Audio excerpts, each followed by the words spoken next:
What is happening? I'm N64 Josh, and we're going to be looking at the 8bitDo Gbros adapter. Okay, so what this thing does is this hooks up wirelessly to your Switch, runs on AAA batteries. I'm going to test to see if you can just plug it in and keep it running without needing batteries or not. Not quite sure yet. Okay, but what this can do, this is going to be able to run your SNES Classic controller, basically anything that could plug into the Wii remote or the GameCube.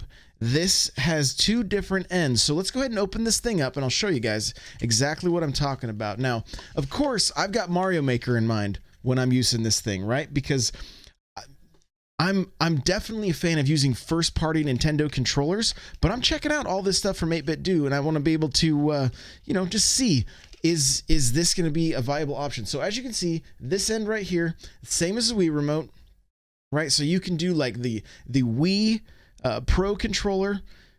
You can do the you can play with just the nunchuck. No, who's going to do that? But there are other controllers that you could plug into the Wii remote. I have some GameCube looking controllers, things like that. Now, those D-pads I'm probably not going to be too interested in using for Super Mario Maker 2, but that is an option. Then you've also got right here, like I said, you've got the GameCube. Let's see if it'll focus here. It's not going to, but you've got the GameCube. So if you really wanted to play with that tiny little D-pad, you could. Some of the cool features about this is that you've also got a home button and a screen capture button. So this thing does come with a short little mini USB, so I'm going to check that out and see if I can run it on the Switch without putting the battery in it. And it also comes with this Velcro strap, for some cable management, things like that. And who knows, maybe you can get creative and Velcro this thing to your controller. Who knows? So I'm gonna jump in. And we're gonna check this thing out and see how it works with some of the games that are already on the Switch. And of course, once Mario Maker 2 comes out, we're gonna retest some of this stuff. I'm gonna have videos that fully showcase all of the 8bitDo stuff working with Super Mario Maker 2, so you guys will know the absolute best controller for your style, your taste when it comes to playing levels in Super Mario Maker 2. So we'll see you real soon.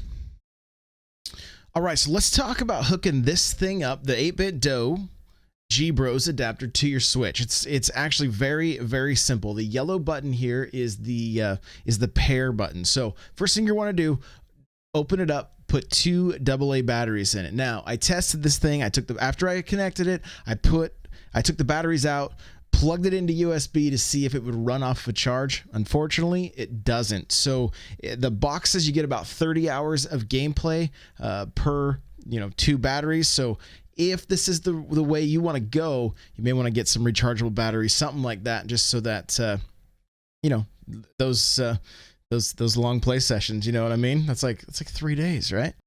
It pairs very easily. Like I said, what you're gonna do is you're gonna need to have a controller hooked up already. All right, like a Pro controller, your Joy-Cons, whatever, and then you're gonna go over to controllers here. You're gonna go to change grip order.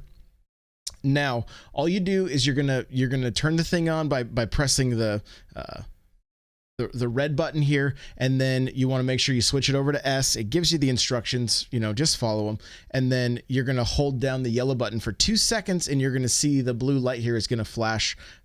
It's going to quickly flash, and then you just set it next to the Switch, and it will pair, and then you can plug whatever controller you want to into it. So I tested out my SNES Classic controller, and I have to tell you, I jumped right into Cuphead right away. I wanted to see, how did it fare?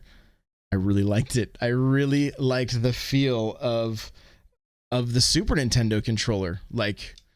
Really liked it. And so even more so than this. Now, this still feels good, don't get me wrong, but there's just something about the actual Super Nintendo controller. So, like I said, I jumped into Cuphead. Inputs were great. Really liked feeling the concave buttons, right? It just takes me back. I spent so many hours with this controller. So of course, I'm going to love it. Now, I have a black Wii Pro controller, right? It's the one with the handles on it. I plugged it in and it was drifting on me. So I'm pretty certain that it's actually my controller, not this device. I went and grabbed I have a Mario controller. It looks like a GameCube controller. It's essentially just a Pro controller that looks like a GameCube controller. I plugged it into this thing as well, and no drift. So I'm pretty sure it's my controller. I am going to test this on other Pro controllers. I have them, but they're in storage down in my garage right now. So I will test it later. But even before even with the drift, still playing, checking inputs, things like that, the drift was actually from the stick, not the D-pad. So games that strictly used the D-pad would be fine. You know, when I tested my inputs just in the settings here, the D-pad inputs were great. Like there was zero issue. It's just when I was running around with Cuphead, he kept shooting up, and I was like, what is going on here? And then as I was in the menus, it started to drift on me. So again, these have moved with me. They're older controllers. So I will be testing more, but the two that I did test, and again, I tested another Pro controller plus my Super Nintendo controller, really liked it. You've also got the GameCube option if that's really, I mean, look, I used to play Tony Hawk Pro Skater 3 on the GameCube with that tiny little Lucky Charm of a D-pad, and it worked, but not the ideal. Definitely not the ideal. So overall, I think this thing is pretty great. I'm a little bummed out that I can't plug it in to keep it charged, right, or to have it work. The USB is for updating the firmware if need be. I didn't have to do this. It hooked up really quick. I'm very pleased with this, and I love the fact that I get to use an OG Super Nintendo controller. Now, of course, this would also work with your NES Classic controllers if you don't have these, right, to play the Nintendo Switch online games, but you do have the NES Classic. It will plug in, and all I'm doing, I just got it hooked up, I set it down at my feet, and I started playing, right? Just started playing, and it works really well. So I'm saying I do recommend this. This is also great. Hey, look, if you play Smash Bros, you want to be able to play with your GameCube controller on the go or in tabletop mode, here you go. Now, of course, you're not going to be plugged in, so you may have a little bit of latency there, but for the most part, I'm really pleased with this and cannot wait to jump into Super Mario Maker with the 8bitDo Gbros adapter.